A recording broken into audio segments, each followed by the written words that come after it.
What is the one piece of advice you would give to somebody, especially that person who's saying, I've done it all? I would say, Erica, if you're not growing, you're dying.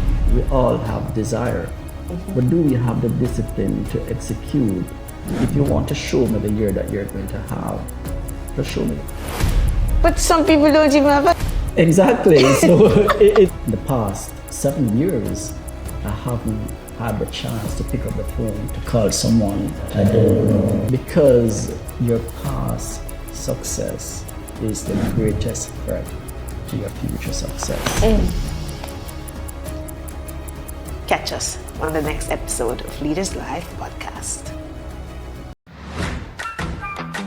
Get ready to grow your leadership to the next level with real leadership lessons, inspiring stories, and business insights from the world's best thought leaders. This is Leaders Live podcast with your fearless host, Erica McKenzie. Hello, hello, hello, and welcome to another episode of the Leaders Live podcast. Today, I have with us another very, very special guest. He's my friend. He is a top wealth advisor. He knows how to stay, I'm going to say premium. He knows how to get the work done. He knows how to build wealth from the ground up. And not just one time, but consistently. $1 million round table, multiple times. I don't know how you do it. You've been on our SalesCon 360 stage. I remember that interview like it was yesterday. You were able to equip and empower so many people. We're talking about no other than Cleon Walchie. Cleon, welcome to the podcast. Thank you for having me, Erica. Listen, you are somebody who I totally admire for your resilience, your discipline, and just something that is so important that we don't pay attention to, and that is building the discipline to build wealth.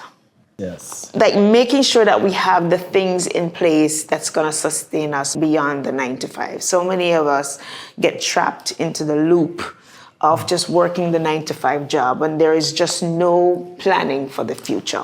There is no wealth building plan. Talk to us about the importance of the discipline, having the discipline to design and sustain a wealth plan for our life. Thank you very much, Erica. That is such an important question, because what discipline has done for me and the clients that I serve over the years is to transform from intention to execution. Because the truth is, we can't measure intention. We all have desire. But do we have the discipline to execute so that we can realize that what we're intended to achieve? I usually say to my advisor, if you want to show me the year that you're going to have, just show me your calendar. I look on your calendar and I can tell you exactly what type of year you're going to have. But some people don't even have a calendar. Exactly. So it's left up to chance. So it's one of those things. Your habits will become your product. You know, your daily habits and your daily discipline will determine where you end up.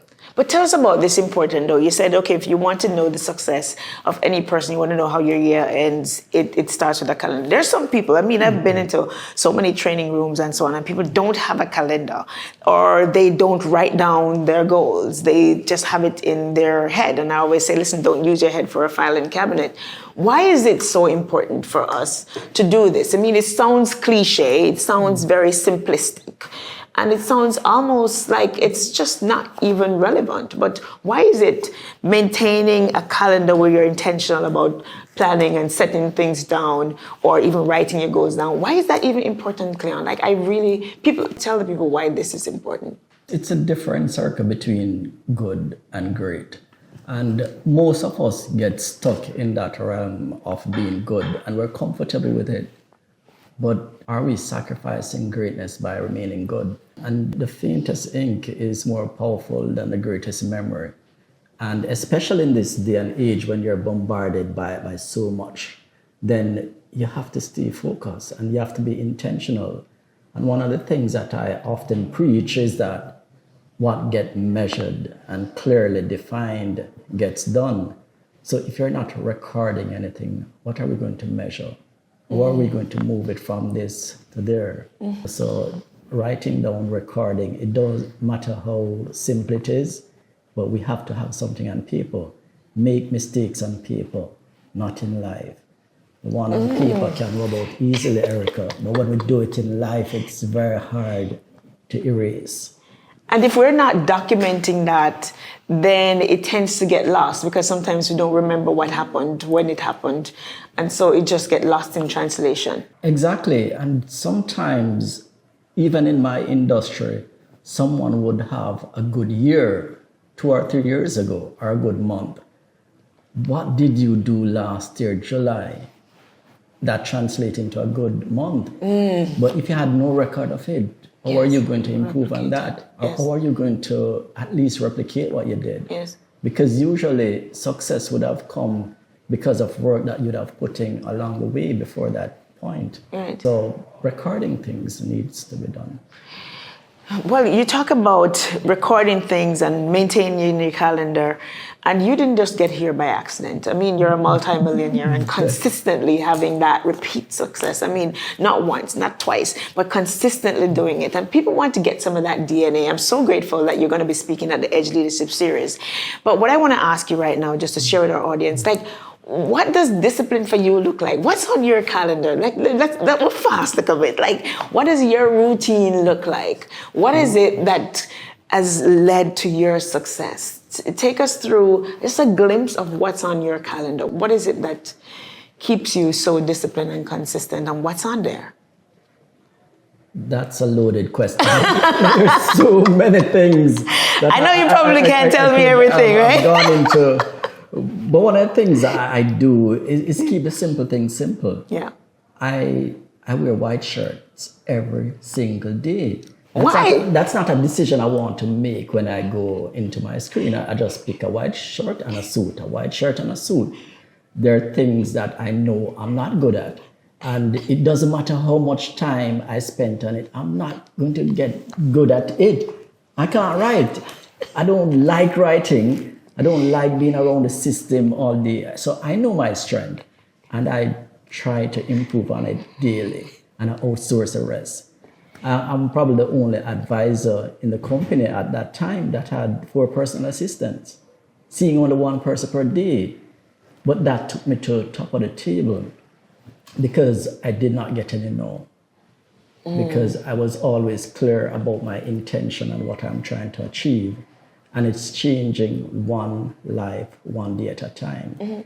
And that has brought me a level of success where in the past 7 years, I haven't had the chance to pick up the phone to call someone that I don't know. I only see people who are referred to me. And it is because of what you'd have poured into others that they would have gone out there to sell you intentionally. And that's a good way of doing business. Let people know of you before they are sitting in front of you. Yes. Plant seeds every day.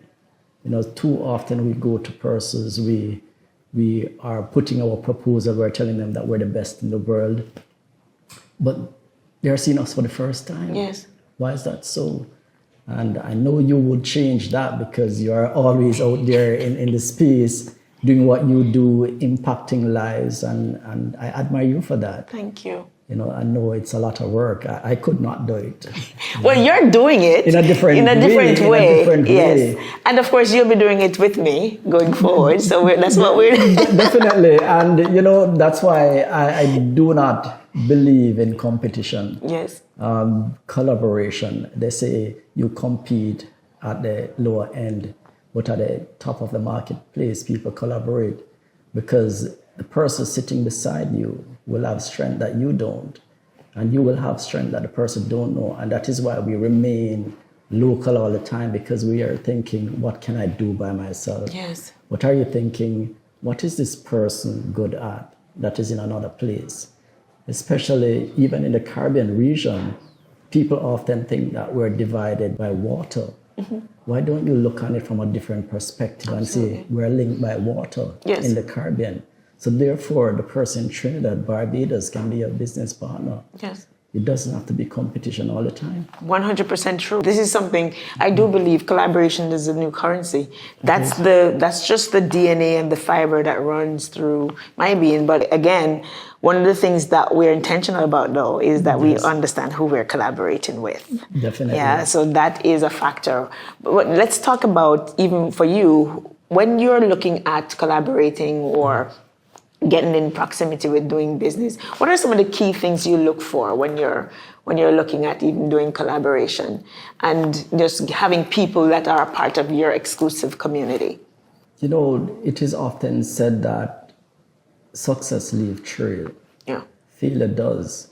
And you just need to look on their circle.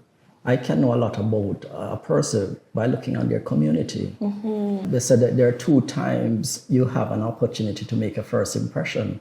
One, your physical appearance, how you look. I walk into the room and immediately I'm drawn to you. But the second opportunity that you have to make a first impression is when you open your mouth. And we don't want to miss those 2 simple things or take it for granted. Right. So I won't put myself in a place where the conversation is not aligned with my vision. Yes. And therefore, persons won't see me in an undesirable place and be thinking, I don't want to do business with that person. And it's the same way I would look out for others. Yes. Well, I want to go back. You spoke about making sure that we're aligned with people who, match your DNA.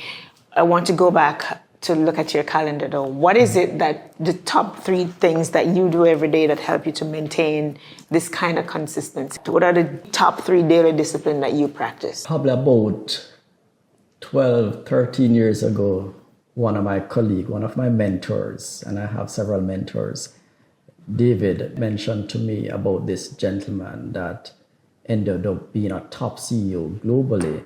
And one of the things that he practiced was to record 3 things that he is grateful for every single day. And he did this for 13 years straight. That's commitment. But I remember the 3rd night I was doing it. It was probably about 11 o'clock. And I called David at that time of the night and said, David, I'm up. I'm just recording the 3 things I'm grateful for today. How yours going? And he laughed. I said, David, why are you laughing? He said, Cleon, do you know why I showed you this article? Because he sent it to me while he was reading at 2 a.m. one morning and came upon that article and sent it to me and said, Walchie, this is something I want you to practice. And you can't pay for that sort of mentorship. Yes. And when I asked, why did he send it? I said, Walchie, I know you so well. And I know that if you believe that this will make you that much better, you're going to implement it and you're going to hold me accountable to do the same. Oh, yes, I love that. and he wanted to do it so bad that he said, you know what? The best way to get it done is to show Walchie, because he's going to pull me in. And I've been doing that ever since. And this is 12, 13 years ago. 3 things I'm grateful for. And sometimes we need that because there's so many things that could cause us to not feel our best self in the moment. It could be health, it could be family relation, it could be financial, it could be so many reasons.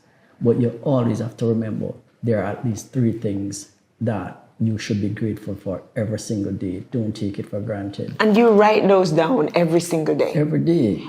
And what does that do when you do that? It puts things in perspective. It makes you realize that things are not bad.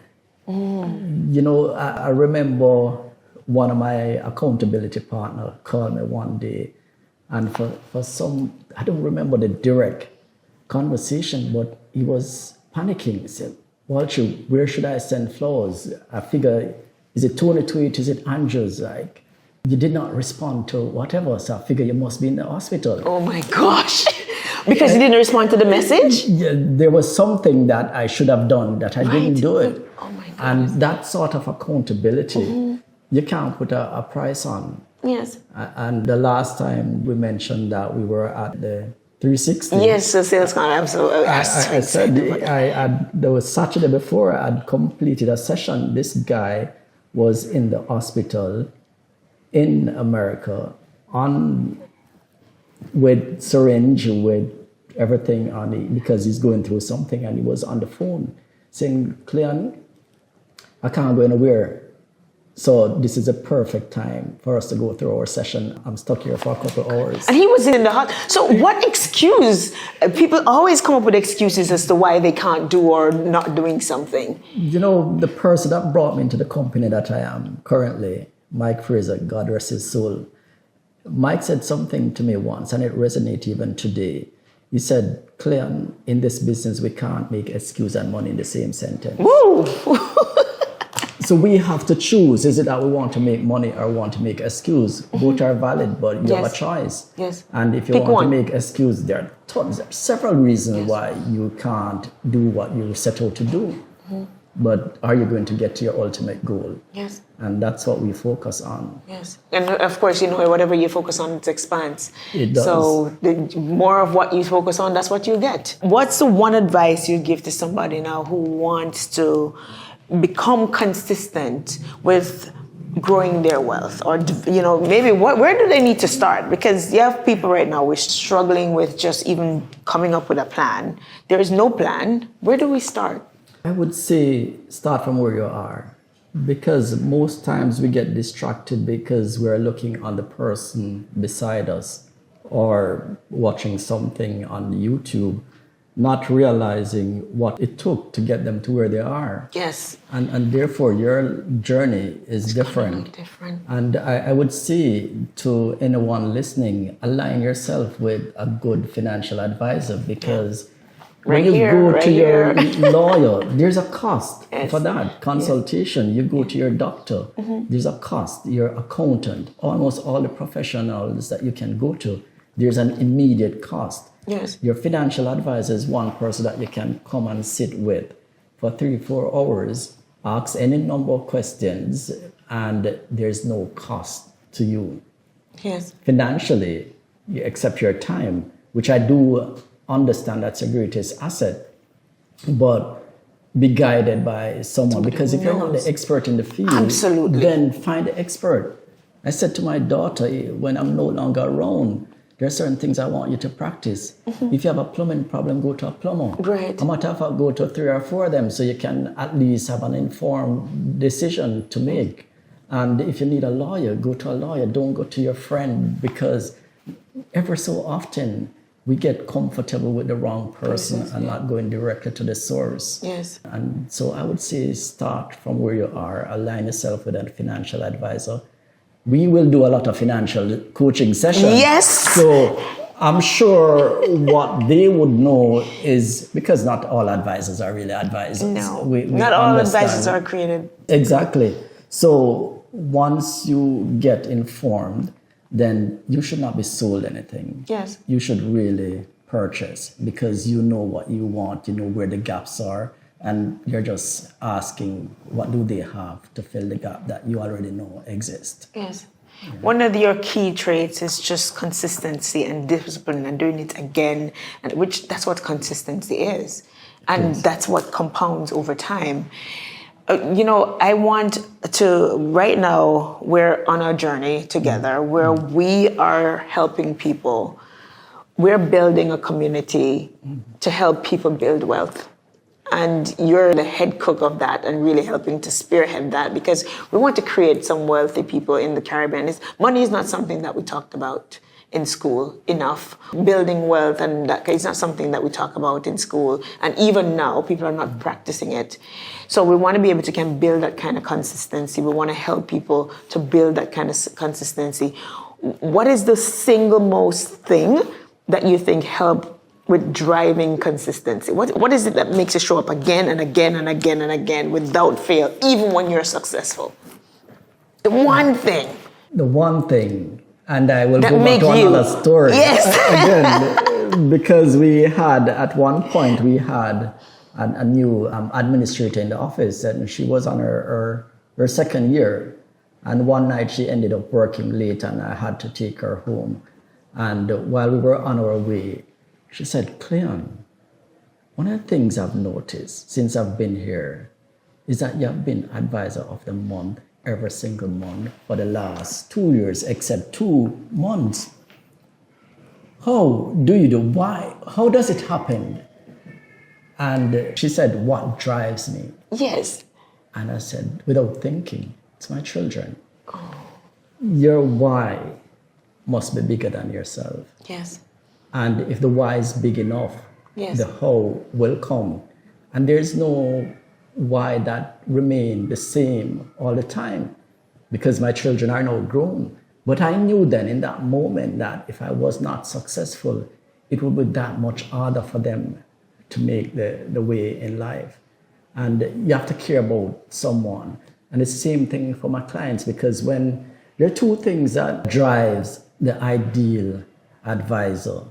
One is ego, and the other is empathy. Mm-hmm.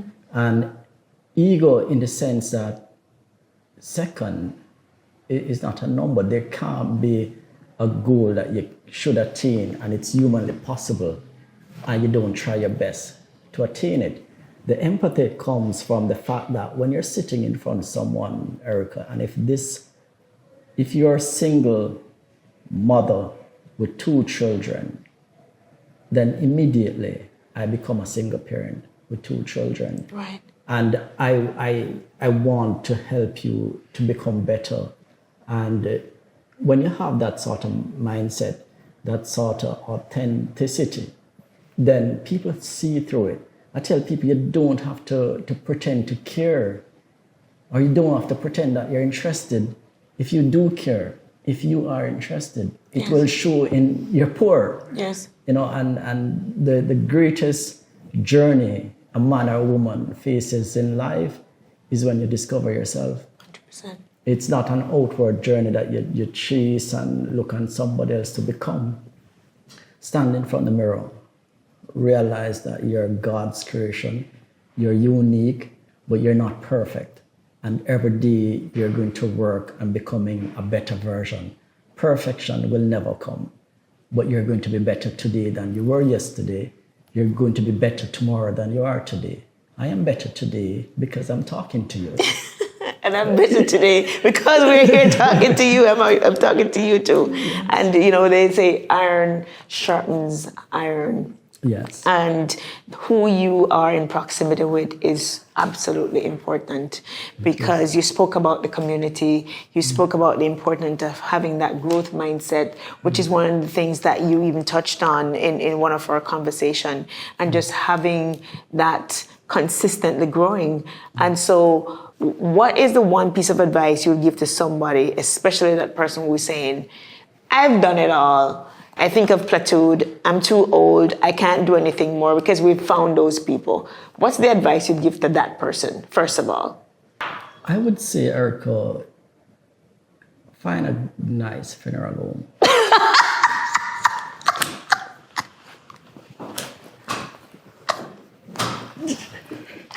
Why is Erica laughing? This person has reached to the end game. Yes. Because in life, if you're not growing, you're dying. Yes. And if you get to that point that you're ready to go home, then choose that path.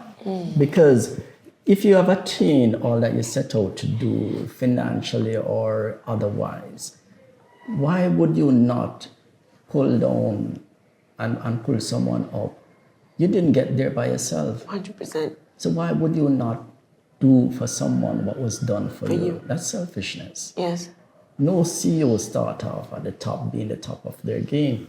So mentorship, and that is why sometimes we need to create a community, a safe space where these persons who have attained that level of success in life, they're comfortable. And I think you are doing it now, where you're getting the best, those one person in the respective field, and you're bringing them into a community, into a safe space where they can share and pass on to others.